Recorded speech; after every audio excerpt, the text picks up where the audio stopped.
Hi guys, James at Rampant Lion Reviews again for you today with another beer review. For this one, we are going to stick to Japan and we're going to return to a brewery that has now featured on the channel quite a few times before.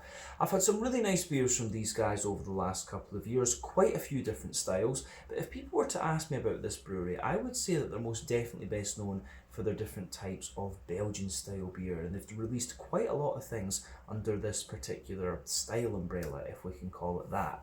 But the beer we're going to have a look at today is a sub-style that I haven't tried from this brewery before.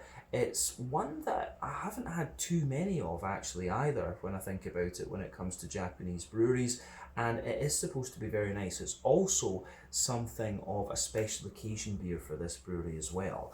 So needless to say, I'm very curious to see what this beer is going to have in store for us. Hopefully it's another good beer, hopefully it makes for an interesting review, and as always I hope that you guys watching enjoy my take on this one as well. So yeah, for this review then, we're going to head a little bit north of me here in Osaka up to Kyoto. We're going to go to the Minami ward to be precise, and that means that we're going to have a look at another beer from the wonderful Kyoto Brewing Company. So this particular beer is called Sansankudo.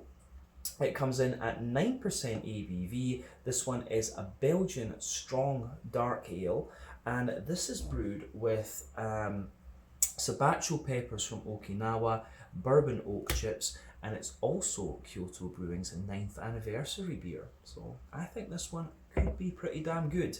So since this is a Kyoto Brewing beer, a special shout out to my good friend Nevitt Reagan over at Japanese Craft Beer Reviews. He and I filmed an out and about video together at Kyoto Brewing, I think, was that about 2 years ago or something now? I honestly can't remember. It's been quite a little while anyway.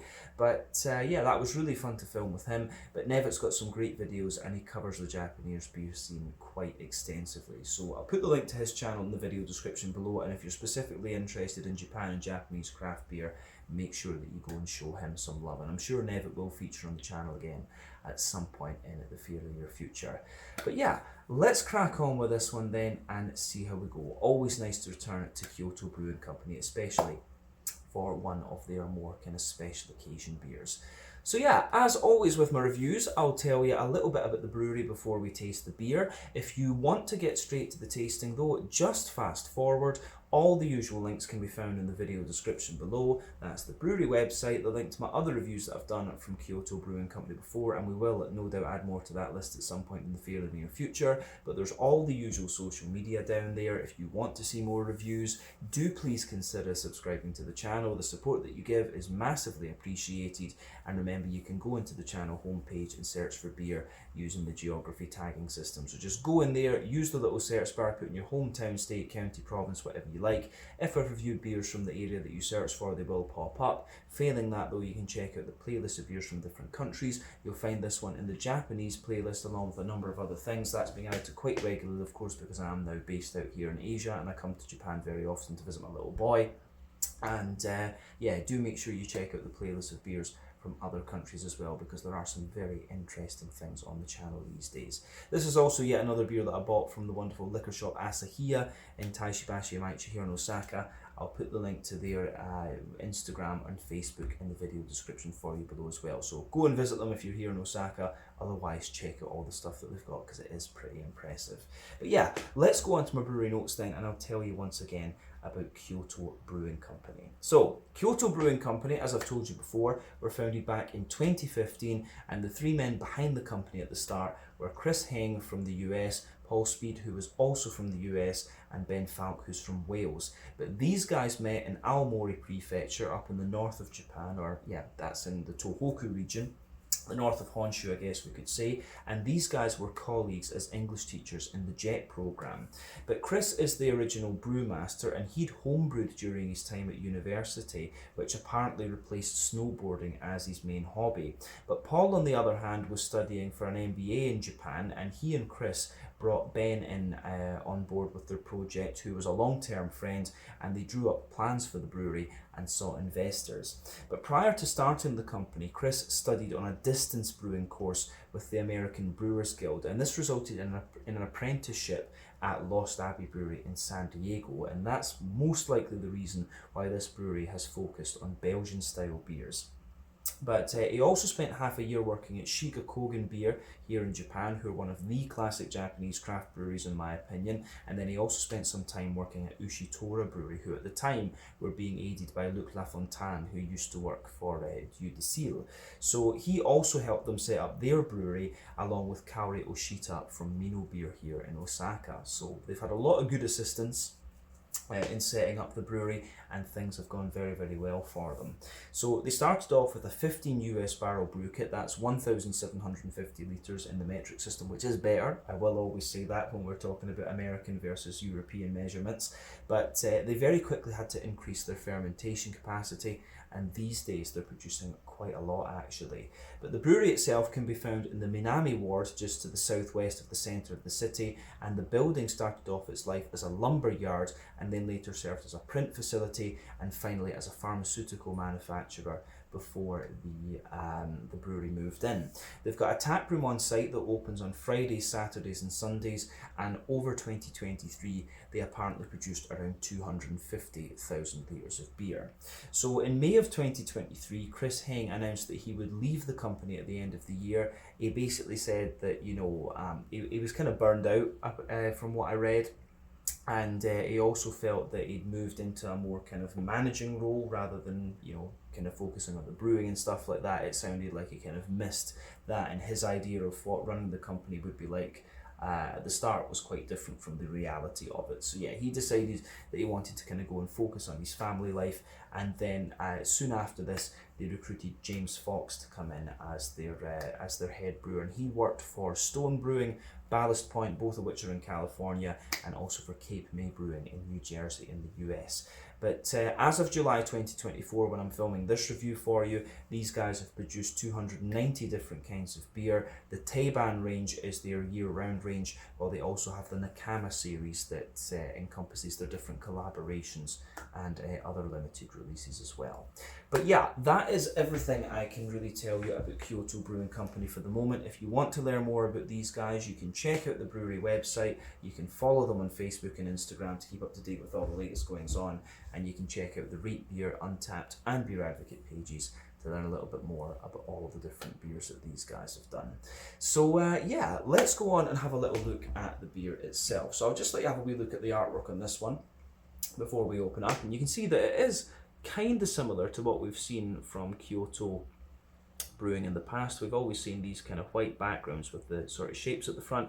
You can see plain silver top on the can. This one is 350 millilitres, if I'm not mistaken. Yes, 350 millilitres, and this is of course quite a common unit, or yeah, size, if you can call it that, a can size that you'll find here in Japan when it comes to craft beer. But like I said earlier, this one comes in at 9% ABV. It's a Belgian strong dark ale, and this one is brewed with hibachi pepper, from Okinawa, which is the southernmost of the Japanese prefectures, and it's also got bourbon barrel wood chips in it as well, and it's Kyoto's 9th anniversary beer, this one. But the name Sansankudo, this refers to it refers to something that happens during Japanese weddings. So basically they have a drink and they exchange their vows, and that is called Sansankudo. So I guess you could call it a ritual, if you like. So yeah, I think that's pretty cool. 9th anniversary beer from Kyoto Brewing. I'm not sure actually when I bought this one. Maybe I bought this actually at I think I bought this one actually when I was at Kyoto Brewing with Nevitt, in fact. So yeah, it says here, I don't know if that's best before, but it says 24th of the 5th, the 14th of the 5th, 2024. So yeah, maybe this beer is technically slightly out of date, but with considering what it is, I'm not going to consider it out of date. A Belgian strong dark ale can last a good little bit in a bottle or a can. So yeah, let's get this guy out into the glass then and see what it's all about. I'm very curious about this one, in fact. Little bit of bubble trying to escape the can there, but we'll get the beer out into the glass then and see what it's all about. So that looks pretty good actually. Yeah, it does tell you a little bit about the brewery and stuff on the back of the can here, But I think, yeah, that information we've pretty much already covered in the video, so we don't really need to reflect on that too much. But yeah, you can see that when we poured this beer, it came out with about maybe a 2/3 finger of a frothy, kind of fawn coloured head, and that is of course just starting to fade away. But you can see the bubbles there, they're kind of medium sized on the surface of the liquid, but they get a little bit more kind of soapy the further up that you go. But yeah, in terms of the colour of this beer then, this is quite an interesting one. It's a sort of like dark chestnut colour. So remember, the colour of your beer depends on a few things. One, the type of malts that you use. This goes a long way to determining your EBC rating. Two, length of your wort boil is also going to play a role, because the longer you boil the wort, the more the sugars caramelise, and thus you get a darker colour of beer. Any barrel aging that you do or adjuncts you put into the beer will affect its colour as well. And when you have brown beers like this, those variables can play a little bit of a role in determining the colour of your beer. When it comes to Belgian style beers as well, quite often there is a different kind of sugar added in as well, and that's one of the reasons why Belgian beers are quite high in alcohol but also quite light in their mouthfeels as well. You'll quite often find that with those, and yeah, the colour, the type of sugar that you use in these beers can quite often play a little role in determining the colour of them. But yeah, one or two big bubbles sticking toward the side of the glass here, a few little ones going up toward the bottom of the head there, but that head has just faded away to be a thinner foamy layer now, and you've got that wee ring around the edge of the glass there. But all in all, in terms of what you would expect from a Belgian strong dark ale, I think this one pretty much meets the expectations in all honesty. So yeah, I don't think we need to say much more about the appearance of the beer. I think we can go on and have a little look at this one, have a little look at the aroma of this one, I should say. Brain's a little bit dead when I'm filming this one, guys. It's after midnight, so yeah, this is my evening beer, my evening relaxation beer. So let's take a look at that nose then and see what it's all about. Oh, that smells really nice. One thing I will say is that the Kyoto Brewing beers are quite distinctive. You know, they've got this distinctive smoothness and kind of breadiness, and it must be to do with the kind of house yeast that they use. You know, a brewery that's brewing Belgian style beers must have a house yeast, and there'll be a few ingredients such as, you know, the candy sugar or whatever that they use in these Belgian beers that will be repeated. So if you try a few of the Kyoto Brewing beers, you'll see exactly what I mean. But I like to think that if I was given this and told it was Japanese, I like to think I'd be able to tell you that this was a Kyoto Brewing beer. The only other brewery I think that really does things like this would be like Far East, and they've got a Belgian type range. But yeah, this is very, very nice actually. Yeah, it's kind of,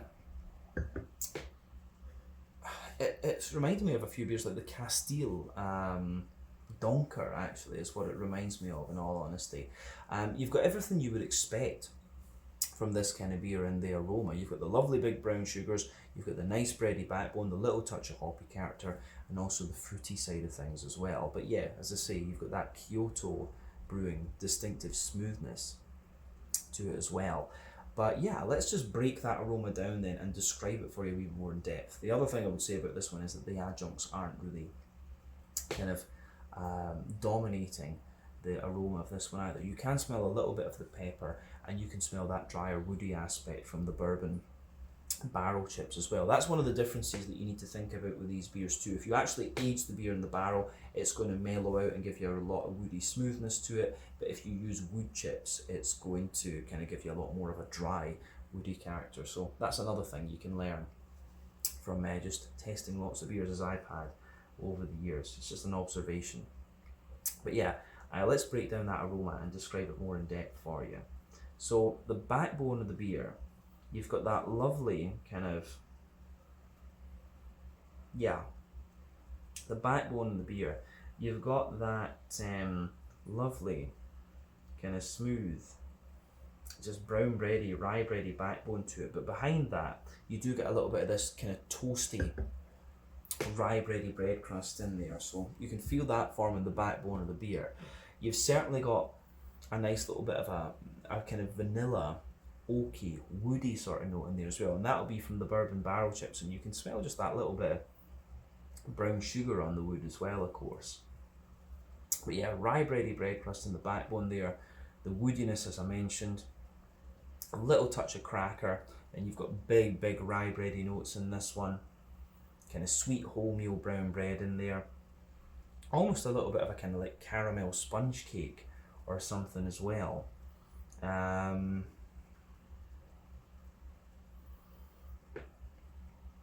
Yeah. On top of the kind of wholemeal brown bread, you do get that, just that little bit of like almost cakey, kind of caramel spongy sort of note. But yeah, in terms of the brown sugars,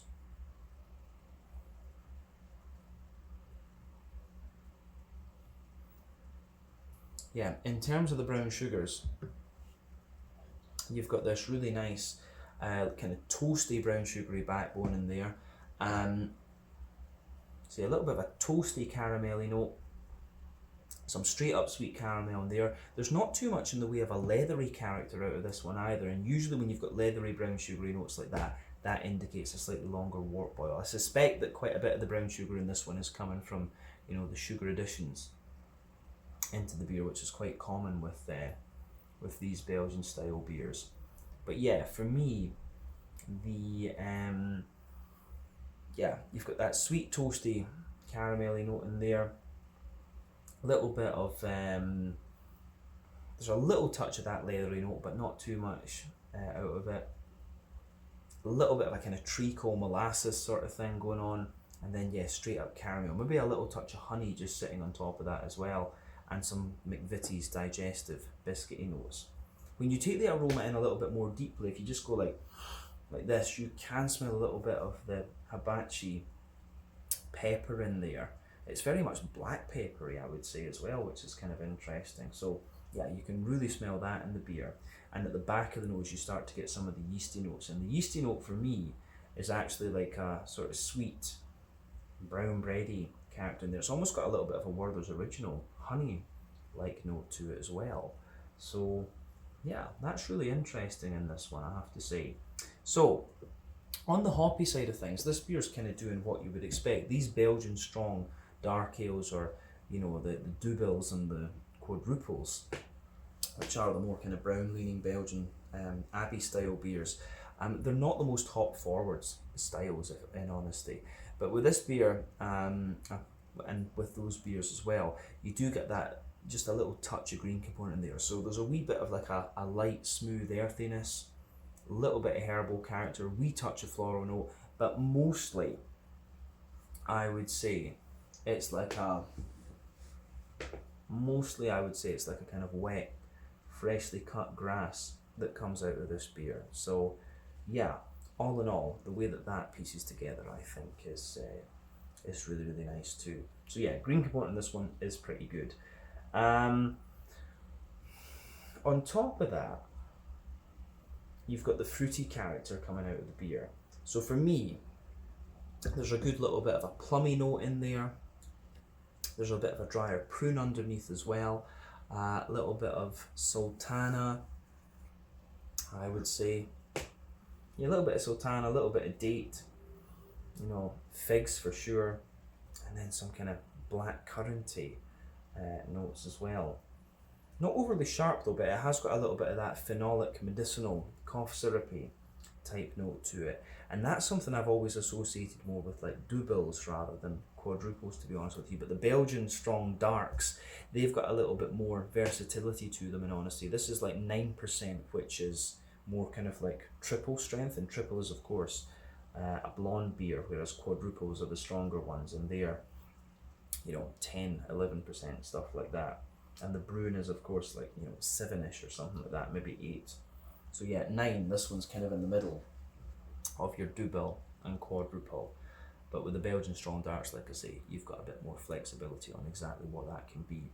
But all in all, aroma, this one is quite interesting, and the adjuncts are certainly playing a little bit of a quirky role too. So yeah, I think we can leave it at that for the aroma section, and we can go on and actually have a taste of this one then. So this one is the Sansankudo and 9% Belgian style strong dark ale from Kyoto Brewing. This is brewed with hibachi, I don't know if I said sabachi peppers or hibachi peppers from Okinawa, and also bourbon oak chips as well. Let's get stuck into this one, and happy anniversary, of course, to Kyoto Brewing Company as well. Sláinte, skål, cheers, kanpai.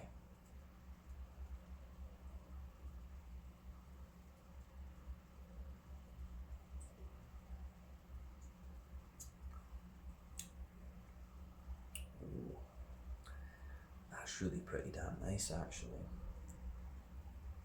Yeah, love the little bit of oily, dry slickness in there, I would say.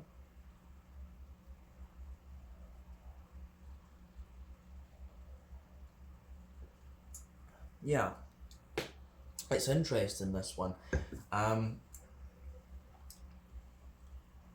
It's really good because of just the balance in flavour that you have here. You've got everything you'd want from this style of beer. You've got the sweet brown sugars that are a bit dry into the aftertaste. You've got the breadiness in there, the little bit of presence from the adjunct as well, the lovely fruity character, and just that little bit of hoppy note out of it as well. You can't really ask for much more than this from a Belgian strong dark ale. So thumbs up to Kyoto Brewing for this one once again. Another really solid take on the Belgian style beers. So yeah, let's just do as we always do. We'll break this one down and we'll describe that flavour for you a little bit more in depth. So let's start on the middle third of the palate, as we very often do. The backbone of this beer is absolutely a little bit of a kind of fresh, slightly toasty, rye bready bread crust in there. So yeah.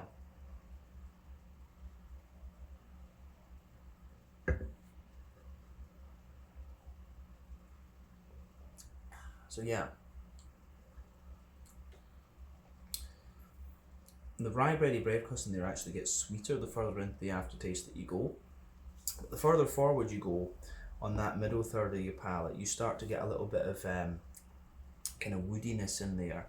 And then above that bread crust, you get a little touch of, you get a little touch of a more Jacob's cream crackery type note coming out of the beer, which I think is great.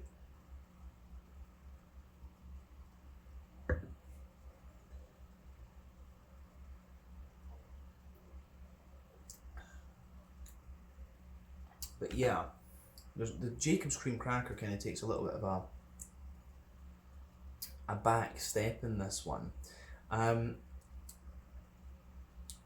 think in terms of the aftertaste in this beer, the hibachi peppers in this one are sort of mixing in with that bread crusty backbone of the beer. You do get a little bit of warmth down here almost as well. I'm not sure if that's the booziness of the beer or whether that is the actual pepper right enough, but it's very subtle, and it's actually really nicely done. I'm not the greatest fan of peppers and chilies and stuff like this, but I think it works out really well in this beer. But yeah, anyway, above the kind of crackery layer above the bread crust, you start to get the more bready aspects of this beer. So you can feel that nice, dense, rye bready note coming out of the beer.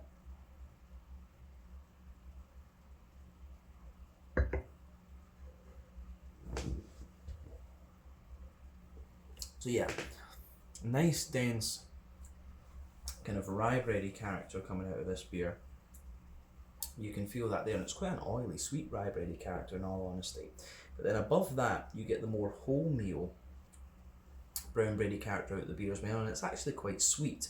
Within that wholemeal brown bready character, you start to get the kind of woody notes out of the beer, and also a very slight nuttiness, like an almond or a pecan or something like that. But like I said earlier, whenever you add wood chips into a beer rather than actually aging the thing in the barrel, the difference is you're going to get the same kind of flavour, but yeah, you're going to get more dryness with the oak chips.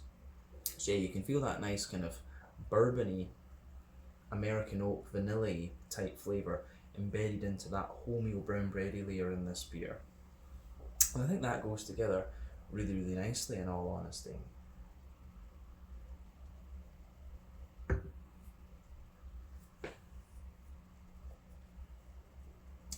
But yeah, above all of that, you start to get the brown sugary side of the beer, although maybe above the kind of wholemeal brown bread, you've got a little layer of a more, cakey variety. There's a little bit of an almost like Christmas puddingy type note to this one. I know Christmas pudding quite well because my dad used to love it, and you know we would always have it for his birthday in February because Mum used to make it. But yeah, you've got that sort of English Christmas puddingy type layer as well above the wholemeal brown bread, which is quite interesting. That little bit of phenolic-y, brandyish, fruity character that's kind of in that. But then yeah, you start to get the straight up brown sugars above that. So you can feel there's a sort of layer of toasty brown sugar. Then you've got a slightly more oily brown sugary layer above that, and I think that more oily brown sugary layer has a wee bit of the kind of phenolic, cough syrupy, medicinal type character to it. So yeah, there's a wee bit of that going on. But then yeah, you've got a circle in the middle of your palate where you have a slightly leathery brown sugary character in the base, but then the dead centre of your palate with this one is a wee bit more kind of treacle and molasses like. There are maybe wee elements of like honey and butterscotch and stuff mixed into that, and wee bits of biscuit sitting on top of the brown sugar as well. But all in all, these are things that you would expect of a Belgian strong dark ale. Yeah, really interesting stuff, I have to say. I do like how the malty side of this beer pieces together. But I think we've covered everything we need to say about the middle third of the palate with this beer, and that is of course where the majority of the complexity in this one lies. But yeah, let's look at the back third of your palate then. So remember, further forward you're going to get the sweeter flavours out of the beer, but further back on the palate you're going to get the more kind of dry and bitter sort of notes. And the back third of your palate is going to give you very similar flavours to the middle third of your palate, just at different intensities. So yeah, the border region between middle and back third of your palate, you get that nice little bit of bready build up in there. You can feel the rye bread in the base, the wholemeal brown bread on top of that, and then maybe just a wee bit of a more kind of dense toasty bread crust there. But the base of the back third of your palate, you get the kind of rye bready bread crust again, which goes a bit drier, the kind of more crackery note above that. Then you have the rye bready layer in there, which is a little bit taller, lighter and more airy, but slightly drier. Then you've got the wholemeal brown bread above that, and then you get a kind of layer of that sort of Christmas puddingy type note that I was talking about, and then the more leathery, toasty, brown sugary characters just creeping over the top of that. And then it's all about the yeasty side of things on top of that as well. So let's have a wee look at that yeasty character in this beer.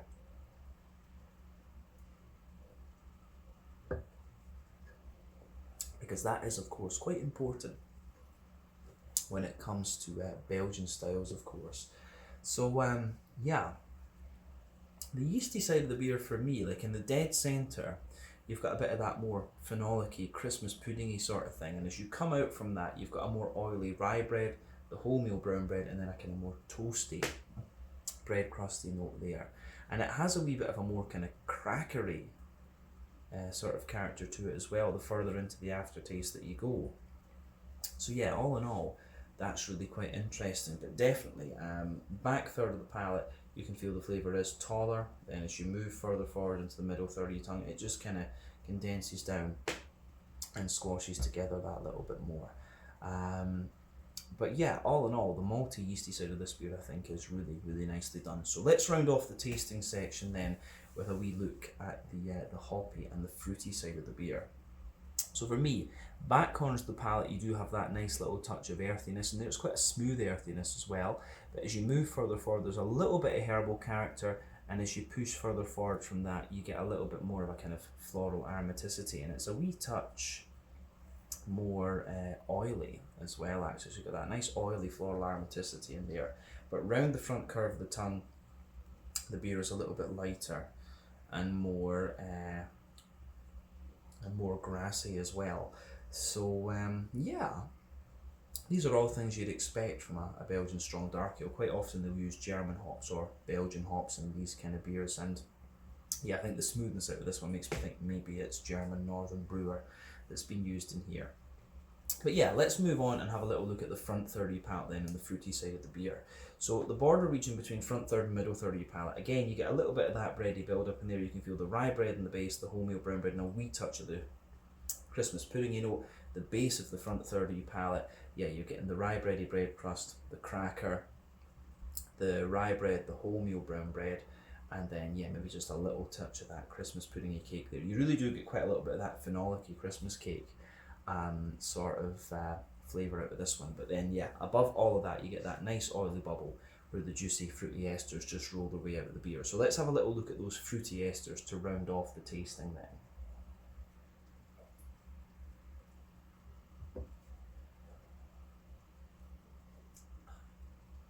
Yeah, it's kind of what you'd expect. In all honesty, when you take the beer in, you do get that nice kind of juicy, plummy character out of it. If we go to the back of that oily bubble, you get that juicy, oily plum out of it. As you go further down, you get the dried prunes, the dates, the sultanas, the pears and things like that. As you reach the middle of that front third of your palate, you've got a wee bit of a kind of figgy note coming out of the beer.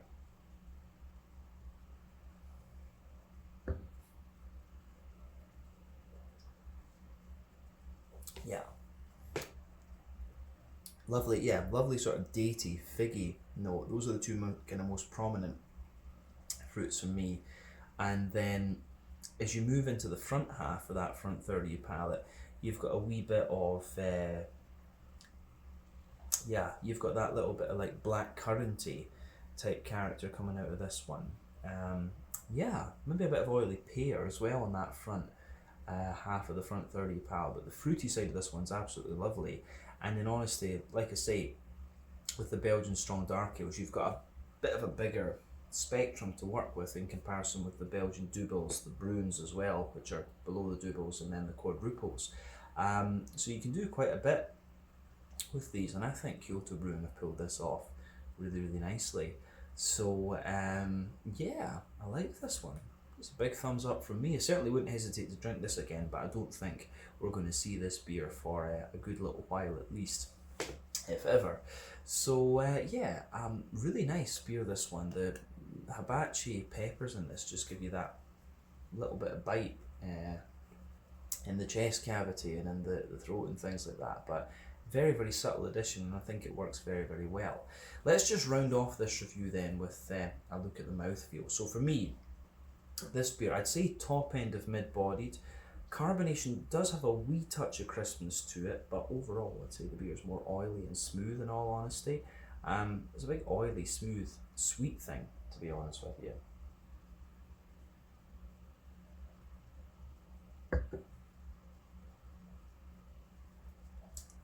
But yeah, the malty side of the beer, you've got the nice kind of bread crusty. You've got the nice kind of bread crusty note in the base there, as I say, which gives you that little bit of dryness, the smoothness in the middle, and sort of dry sweetness from the brown sugars and the almost cakey character in there. So your malt base is really nicely balanced in this one. Your IBU in this beer, I think, is a little bit low. Well, not, I shouldn't say it like that. It's like 20 IBUs, which is on the lower end of the spectrum. That's what you would expect from this particular style of beer. And then yeah, you've got that lovely juicy fruitiness into the aftertaste. Gets a little bit drier right enough, and of course you've got that phenolic underlying from the addition of the sugar and stuff into this beer. But all in all, a really, really interesting beer. The pepper, as I say, works really well and just gives you a wee bit of heat in the chest cavity and so on. But yeah, really, really interesting take on the Belgian strong dark ale style category, which can be quite broad. So I'm just going to say thumbs up to Kyoto Brewing for this one. I think this has been a really interesting beer to try. But yeah, let's leave it at that. This one is the Sansankudo, a 9% Belgian strong dark ale with hibachi peppers from Okinawa, bourbon barrel oak chips, and I think that was it, in honesty. And this one's been very, very nice to review, their 9th anniversary beer.